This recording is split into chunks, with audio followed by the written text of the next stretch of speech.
Assalamualaikum warahmatullahi wabarakatuh. Saya Waruk Sumaning Tias dari Prodi Teknik Elektro angkatan 2018. Di sini saya akan menjelaskan tentang perancangan filter dengan teknik Windows. Video ini dibuat untuk memenuhi tugas mata kuliah pemrosesan sinyal digital yang diampu oleh Ibu Sri Widartno. Langsung saja kepada materinya. Di sini adalah FIR digital. FIR filter memiliki respon impuls yang terbatas, memiliki kelebihan seperti dapat didesain dengan mudah agar memiliki fase yang linier, memiliki kestabilan dan mudah diimplementasikan. Memiliki kekurangan sebagai berikut, yaitu memerlukan lebih banyak perhitungan untuk mendapatkan karakteristik respon filter yang diinginkan, sehingga akan dibutuhkan lebih banyak memori bila filter rancangan diaplikasikan pada hardware atau digital signal processor. Desain FIR filter menggunakan Windows dapat didapatkan dengan cara menyederhanakan respon input filter IIR. Seperti rumus yang ada di depan ini, HDN adalah respon impuls IIR filter secara umum. HN adalah hasil kali HDN dengan fungsi window, dan WN adalah fungsi Windows itu sendiri. Di sini ada contohnya yaitu window rectangular. Nah, ini juga adalah sebuah rumus yang kita gunakan untuk mendesain FIR filter menggunakan teknik window. Selanjutnya adalah prosedur perancangan FIR filter menggunakan Windows. Yang pertama, suatu low pass filter dengan fase linier, slope, min alpha, dan cutoff omega C dapat diberikan dalam domain frekuensi sebagai berikut ini. Yang kedua, respon input berkaitan dengan HDN dapat ditentukan dengan mengambil inverse transformasi Fourier pada HD, E, J, omega adalah sebagai berikut.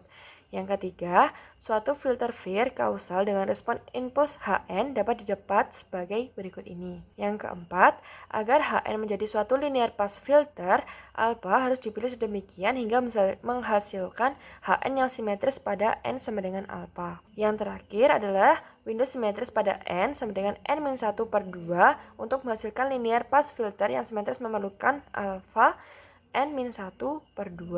Selanjutnya adalah langkah-langkah perancangan FIR filter menggunakan Windows. Yang pertama, pilih tipe window dari tabel sehingga didapatkan stop band gain melebihi K2. Yang kedua adalah pilih jumlah titik-titik dalam window untuk memenuhi lebar transisi untuk tipe window yang digunakan. Jika omega T ada lebar transisi, kita harus memiliki sesuai dengan rumus berikut, di mana K tergantung pada tipe window yang digunakan. Atur kembali persamaan di atas dan N harus memenuhi nilai sebagai berikut ini. Yang ketiga adalah pilih omega C dan alpha untuk impuls respon yang sesuai, sehingga suatu filter dapat memiliki respon impuls sebagai berikut. Yang keempat adalah gambarkan respon frekuensi HEJ omega untuk N ganjil sebagai berikut ini. Dan cobalah periksa apakah spesifikasi yang dipersyaratkan sudah terpenuhi.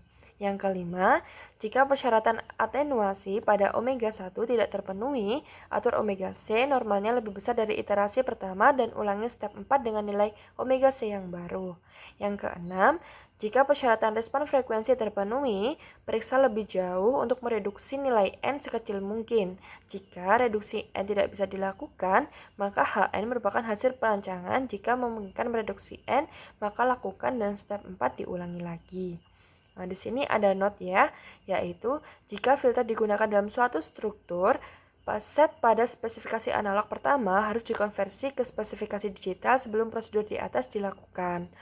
Untuk frekuensi kritis, analog 1 dan 2, spesifikasi digital terkait menggunakan suatu sampling rate pada 1/T sampel per detik yang diberikan sebagai berikut ini. Berikut ini adalah tabel untuk desain LPF. Tabel ini dapat digunakan sebagai acuan kita untuk melakukan desain FIR filter. Nah, di sini ada contoh dari filter dengan Windows rectangular. Di sini ada contohnya dan juga ada hasil dari filternya. Selanjutnya adalah filter dengan window Henning. Di sini kita bisa lihat hasil filternya seperti apa. Selanjutnya adalah filter dengan window Hamming. Nah, di sini juga sama, kita bisa melihat contoh dari hasil filternya. Berikut presentasi dari saya. Apabila ada kurangnya saya mohon maaf. Semoga dapat bermanfaat bagi kita semua. Wassalamualaikum warahmatullahi wabarakatuh.